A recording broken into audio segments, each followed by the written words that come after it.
రాష్ట్ర వ్యాప్తంగా ఉన్న నిరుద్యోగులకు భృతి కల్పించి మంత్రి నారా లోకేష్ ఎన్నికల సమయంలో ఇచ్చిన వాగ్దానాన్ని నిలబెట్టుకోవాలని ఏఐవైఎఫ్ ఆధ్వర్యంలో ఏలూరు కలెక్టరేట్ వద్ద ధర్నా నిర్వహించారు.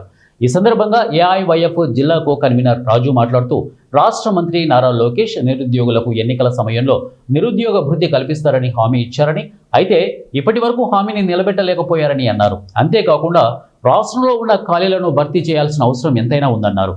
ఎస్సీ ఎస్టీ బ్యాక్లాగ్ పోస్టులు కూడా భర్తీ చేయాలని చెప్పేసి ఏఐవైఎఫ్ గా మేము డిమాండ్ చేస్తాం.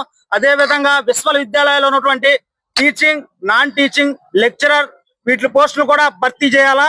అదే విధంగా నిరుద్యోగులకు సంబంధించి ఉచితంగా స్టడీ సర్కిల్ ఏర్పాటు చేసి స్టడీ సర్కిల్ వారికి మెటీరియల్ కూడా అందజేయాలా. అదే విధంగా ఏలూరు జిల్లాలో కాకుండా రాష్ట్ర వ్యాప్తంగా జూట్ మిల్లు ఉండేవి, ఆ జూట్ మిల్లు కూడా మూసివేయడం జరిగింది. కొత్తూరు అదే విధంగా ఇక్కడ ఉన్నటువంటి 2 జూట్ మిల్లు ఉన్నాయి, అవి కూడా మూసివేయడం జరిగింది.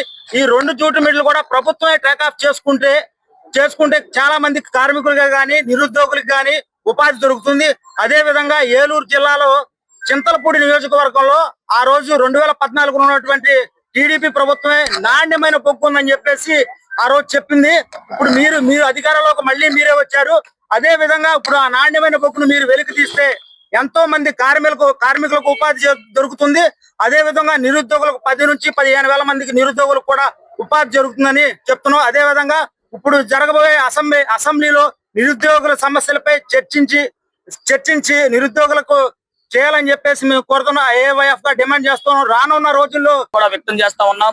ఈ నిరసన కార్యక్రమం కూడా ముఖ్య ఉద్దేశం ఏంటయ్యా అంటే, ఏదైతే రాష్ట్ర వ్యాప్తంగా ఉన్నటువంటి నిరుద్యోగ సమస్యలు పరిష్కరించాలని, ఏదైతే ఇప్పుడు అసెంబ్లీ సమావేశాల్లో చర్చించాలని చెప్పి ఏఐఎస్ఎఫ్ ఆధ్వర్యంలో 26 జిల్లాలో కూడా నిరసన కార్యక్రమాలు కూడా వ్యక్తం చేస్తా ఉన్నాం.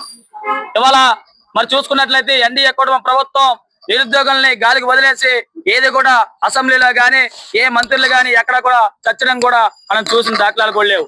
అడుగుతా ఉన్నాం, యువజన సమైక్య ఆధ్వర్యంలో ఏఐవైఎఫ్ ఆధ్వర్యంలో ఇప్పటికీ మరి మీరు అధికారంలో రాకముందు మరి ఇంటింటికి వచ్చి మరి నిరుద్యోగులు ఎవరైతే ఉన్నారో ఆ నిరుద్యోగులందరూ కూడా జాబ్ కార్డులను విడుదల చేస్తాం, మరి నిరుద్యోగులందరూ కూడా 3000 వేతనాలు ఇస్తారని చెప్పి ఇప్పుడు నిరుద్యోగులందరూ కూడా మరి గాలికి వదిలేసినటువంటి ఎన్డీఏ కుటుంబ ప్రభుత్వాన్ని మేము అడుగుతా ఉన్నాం. ఏదైనప్పటికీ మరి రాష్ట్ర వ్యాప్తంగా ఉన్నటువంటి నిరుద్యోగులు ఎవరైతే ఉన్నారో ఆ నిరుద్యోగుల సమస్యలు పరిష్కారం